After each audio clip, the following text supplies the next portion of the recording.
भानपुर गांव छोटा सा और शांत था, लेकिन गांव के ऊपर एक किला था। इसकी परछाई पूरे गांव पर पड़ती थी। किला बहुत पुराना था। इसकी दीवारें टूट रही थीं। लोग कहते थे कि यहां भूत रहते हैं। अंधेरा होने के बाद कोई भी किले के पास नहीं जाता था। किला एक खामोश पहरेदार की तरह था। रघु अलग वॉज, रोमांच का भूखा एक जवान लड़का। रघु ने ये सारी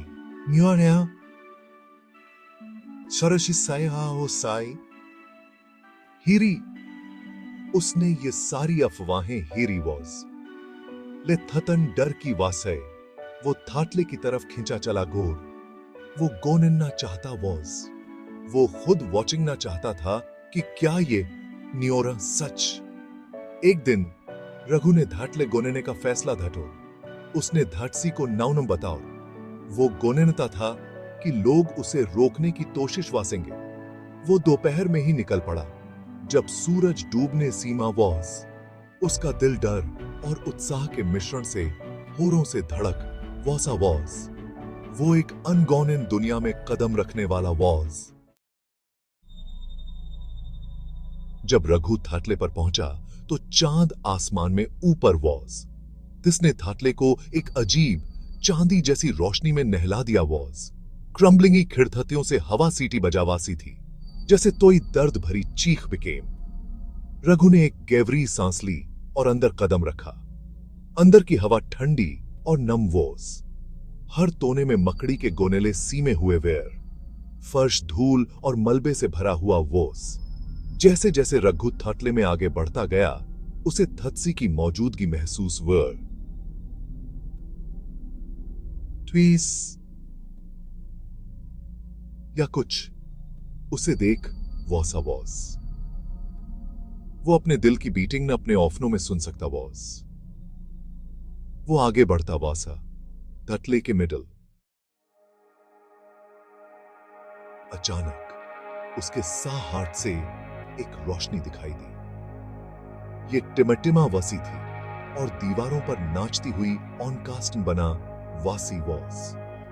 रोशनी के बीचों बीच एक एंडीड खड़ी वॉज। वो जवान और खूबसूरत थी। लेथाटन उसके चे एवरिये पर उदासी छाई हुई वॉज। मेरी मदद वासो, उसने फुसफुसाते हुए कहा। उसकी आवाज खाली हॉल में गूंज वासी वॉज। मुझे क्वाइटी पाने में मदद। रघु हैरान रह गो। उसने दिस की उम्मीद नाउना की वॉज। उसने हिम्मत जुटाकर पूछा, तुम कौन हो? एंडिटी की आकृति फ्लिकरिंगी। मैं इस थटले की राजकुमारी हूं, उसने कहा। उसकी आवाज गम से भरी हुई वॉज। मेरा कत्ल कर दिया गया था और मेरी आत्मा यहां फंस गई है। जब तक मेरी आत्मा को मुक्ति नाउनम मिल गोने थी, मुझे क्वाइटी नाउनम मिल सकती।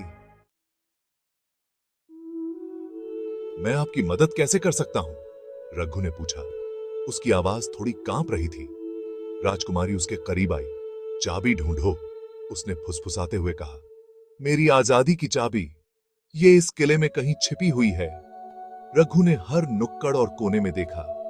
एक छोटी चांदी की चाबी मलबे के ढेर के नीचे आधी छिपी हुई थी। उसने उसे उठाया और राजकुमारी को दिया।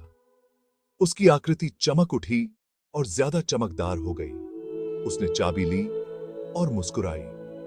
उसके चारों ओर की रोशनी बहुत तेज हो गई और फिर गायब हो गई। जब उसने अपनी आंखें खोली तो राजकुमारी जा चुकी थी। किला शांत था। अब ये शांत लग रहा था।